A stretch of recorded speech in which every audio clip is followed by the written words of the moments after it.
आमचं ऑनलाईन गाईडमध्ये पुन्हा एकदा स्वागत मित्रांनो. महत्त्वाचा विषय घेऊन आलो आहे बघा. आपल्याला 15, 16, 17मध्ये कच्चा नकाशा बनवायचा आहे. तर हा नकाशा कशा पद्धतीने बनवायचा तो या ठिकाणी आपण बघणार आहोत. बघा, जनगणना कच्चा नकाशा कशा पद्धतीने तयार करायचा ते आपण या ठिकाणी बघू. बघा, ऑनलाईन गाईडला अजूनही तुम्ही सबस्क्राईब केलं नसेल तर सबस्क्राईब करा. शिक्षकांच्या मदतीचं संपूर्ण साहित्य या ठिकाणी तुम्हाला मिळत असते. तर चला आपण सोप्या पद्धतीने एकदम सोपं करून या ठिकाणी सांगूया.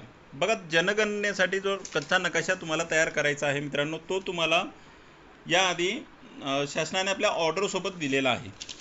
हे तुम्ही बघत आहात. याच्यामध्ये दिशा सगळ्यात महत्त्वाची आहे, ती म्हणजे ही वरची नॉर्थ दिशा आहे. ठीक आहे, नॉर्थ दिशा. आता हा कच्चा नकाशा आहे. आपल्याला प्रमाणितच असावा नकाशा असं काही नाही, हे लक्षात घ्या. नकाशा आपल्याला प्रमाणितच असायला हवा असं नाही. मात्र आपण याला जवळपास प्रमाणित करण्याचा प्रयत्न करू शकतो. आता हे प्रमाणित करण्यासाठी, आता हा नकाशा काढण्यासाठी काय करायचं आहे, आपल्याला जो कागद दिलेला आहे तो कागद आपण या नकाशावर अशा पद्धतीने ठेवायचा आहे. कारण या बाजूला आपल्याला सूची लिहिण्यासाठी जागा सोडायची आहे. त्याच्यामुळे आपल्याला तो या एवढ्या कमी जागेमध्ये, आपल्याला एवढ्या जागेमध्ये त्या नकाशाला आपल्याला पूर्ण करायचं आहे. ठीक आहे, तर सुरुवातीला आपण नकाशा कसा आखायचा ते बघू.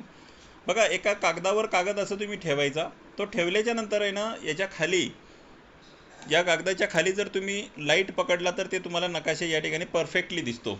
आता मी तुम्हाला या ठिकाणी त्याचं एक उदाहरण दाखवतो. पेन्सिल एका हातामध्ये घ्यायची आणि एका हातामध्ये त्याला अशा पद्धतीने नकाशा लाईटच्या याच्यावर पकडायचा. ठीक आहे, हे पकडत असताना एक गोष्ट लक्षात घ्यायची. हे पकडत असताना इथे बघा, हे व्हाईट कलरची बॉर्डर येते. या बॉर्डरवर कच्ची रेषा आखून घ्यायची. ठीक आहे, पेन्सिलने या ठिकाणी कच्ची रेषा आखून घ्यायची. ती कच्ची रेषा आखून घेतल्याच्या नंतर आपल्याकडे तो कच्चा नकाशा या ठिकाणी तयार होईल अशा पद्धतीने. ठीक आहे, त्याच्यानंतर काय करायचं, पट्टीने आता जिथे जिथे ही कच्ची रेषा मारलेली आहे ही तुम्हाला या ठिकाणी दिसत आहे. ठीक आहे, ह्या कच्च्या रेषा तुम्हाला या ठिकाणी दिसत आहे. त्याच्यानंतर काय करायची, पट्टी घ्यायची किंवा ज्या ठिकाणी गोल आहे त्या ठिकाणी हा नकाशा अशा पद्धतीने आपल्यासमोर ठेवायचा आणि स्केल घेऊन या ठिकाणी आपण आखून घ्यायचं. ठीक आहे, एकदम सोप्या पद्धतीने हे आखायचं. आखल्याच्या नंतर याच्या बाहेरच्या ज्या रेषा आहेत त्या डॉट डॉट डॉट डॉटने तुम्ही सीमारेषा दाखवायच्या आहेत. म्हणजे आपल्या बाजूला कोणतं क्षेत्र आहे ते. ठीक आहे, आपल्या बाजूला कोणतं क्षेत्र आहे ते आपल्याला दाखवायचं आहे त्या ठिकाणी. ओके, तरी जसं मी या ठिकाणी तुम्हाला दाखवलं 0,151, इथे 0,27, इथे 0,148, इथे 0,147, 0,276 वगैरे वगैरे असं. ठीक आहे, हे झाल्याच्या नंतर याच्या एका बाजूला आता या ठिकाणी जागा सोडल्या गेलेली नाही, मात्र या बाजूला एवढी जागा आपल्याला सूचीसाठी सोडायची आहे. आता याच्यामध्ये जर तुम्ही हा नकाशा पाहिला तर हा नकाशा जेव्हा तुम्ही या ठिकाणी सुरुवात कराल, आता ही जी पहिली इमारत आहे ही एक प्रशासकीय इमारत आहे.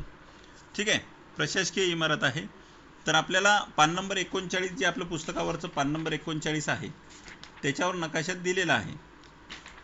ओके, बघा इथे पान नंबर 39वर हा अशा पद्धतीने नकाशा दिलेला आहे. आता आपल्याला जायचं कुठून आहे, वायव्येकडून आग्नेयेकडे जायचं आहे, हे कायम लक्षात ठेवा. ठीक आहे, पण आता तुमची इथे दिशा जुळतच नसेल तर तुम्ही वायव्येकडून आग्नेयेकडे जायलाच पाहिजे असं काही नाही. पण मोस्टली आता इथे ही वरची उत्तर दिशा. ठीक आहे, उद्याचा इडलिंबू पूजेला आणूया, म्हणजे इथे यायचं आहे आपल्याला, एंड पण इथे करायचं आहे. ठीक आहे, एंड पॉईंट या ठिकाणी आपल्याला, ओके, एंड पॉईंट या ठिकाणी आपल्याला करायचं आहे आणि मग तुम्ही या ठिकाणाहून इथून सुरुवात करायची आहे. ठीक आहे, ही वायव्य दिशा येते. या वायव्य दिशेकडून आपल्याला सर्पेंटाईल यायचं आहे असं. ठीक आहे, नागमोडी वळणाने असं येत येत येत इथे आपल्याला फिनिश करायचं आहे. ओके, आता या ठिकाणी जे आपल्याला डबे करायचे आहेत जसे या ठिकाणी केलेले तुम्हाला दिसत आहे. ठीक आहे, तर हे इमारत घरगणना क्रमांक वगैरे आहेत, तर ते कशा पद्धतीने करायचे ते आपण या ठिकाणी आता बघूया. ठीक आहे, हे सगळे इमारत क्रमांक आपल्याला टाकायचे आहेत. फक्त जिथे गणना क्रमांक जास्त असतील त्या ठिकाणी काय करायचं ते आपण बघू. आता इथे बघा, सुरुवातीला तुम्ही या नकाशात जर बघितलं तर इथे प्रशासकीय इमारत आहे. ओके, तर या ठिकाणी मी प्रशासकीय इमारत, आता प्रशासकीय इमारत म्हणजे कशी आहे, ती निवासी आहे का, तर नाही, तर ती आहे गैरनिवासी. पण ती कच्ची आहे की पक्की आहे ते बघायचं. तर पक्का भवन आहे, गैरनिवासी आहे, म्हणजे आपल्याला चौकोन करून या ठिकाणी बघा अशा पद्धतीने आपल्याला असा चौकोन करायचा आहे आणि त्याच्यामध्ये डायगोनल अशा रेषा मारून घ्यायच्या. ठीक आहे, डायगोनल रेषा मारून घ्यायच्या, त्याच्यामध्ये नंबर लिहायचा आहे आपण. ओके, थोडासा नंबर डार्कमध्ये लिहायचा. आता मी सुरुवात इथून केली म्हणून 1 नंबर इथे आला. आता दुसरी प्रशासकीय इमारत इथे बाजूला आहे, तर मी या बाजूला ते दुसरी प्रशासकीय इमारत करेन. ठीक आहे, ती पण गैरनिवासी आहे, याच्यामध्ये 2 नंबर. ओके, हे 2 नंबरचे माझे काय झाले, इमारत क्रमांक झाले. आता त्याच्यावर लिहित असताना काय लिहिणार मी, CN001, दुसऱ्या इमारतीवर CN002. ठीक आहे, त्याच्यानंतर या गॅपमध्ये काही नाही आहे. त्याच्यानंतर इथे काही घरं आहेत. ठीक आहे, आता ही घरं आहेत, काही ठिकाणी समजा इथे निवासी आहे, याला असं केलं 3 नंबर दिलं. ठीक आहे, त्याच्यानंतर इथे एक घर आहे, 4 नंबर दिलं. त्याच्यानंतर इथे एक घर आहे, 5 नंबर दिलं. ठीक आहे, त्याच्यानंतर या बाजूला एक घर आहे. ठीक आहे, असं या बाजूला इथे 6 नंबर दिलं. आता इथं गणना घर क्रमांक जे आहेत ना, गणना घर, हे गणना घर इथे जास्त आहेत, इथे 3 गणना घर आहेत, असं आपण पकडून त्या ठिकाणी 3 लिहायचं कंसामध्ये खाली. ठीक आहे, तर गैरनिवासी घर असेल समजा, आता हे पक्के भवन आहेत बरं का, हे पक्के आहेत म्हणून चौकोन, कच्चा असेल तर त्रिकोण, हे लक्षात ठेवा कायम. काय करायचं आहे आपल्याला, हे बघा, कच्चा निवासी असेल तर पूर्ण चौकोन रिकामा, कच्चं घर पक्क घर आहे आणि गैरनिवासी आहे तर चौकोन करून त्याच्यामध्ये अशा डायगोनल रेषा मारायच्या. त्याच्यानंतर कच्चा भवन नंबर सहित, जर कच्चं घर आहे आणि त्या ठिकाणी कोणीतरी राहत आहे तर त्रिकोण द्यायचा आहे. ठीक आहे, बाकी त्याच्यानंतर पक्की सडक अशा पद्धतीने काढायची, कच्ची सडक डॉट डॉटने काढायची. ठीक आहे, कच्ची सडक डॉट डॉटने या ठिकाणी सूची दिलेली आहे आपल्याला. आता याच्यामध्ये शाळा, आता याच्यामध्ये शाळा, या ठिकाणी एक शाळा आहे. ठीक आहे, आता ही शाळा काढल्याच्या नंतर शाळेचा कोड त्याच्यामध्ये लिहायचा आहे, यस.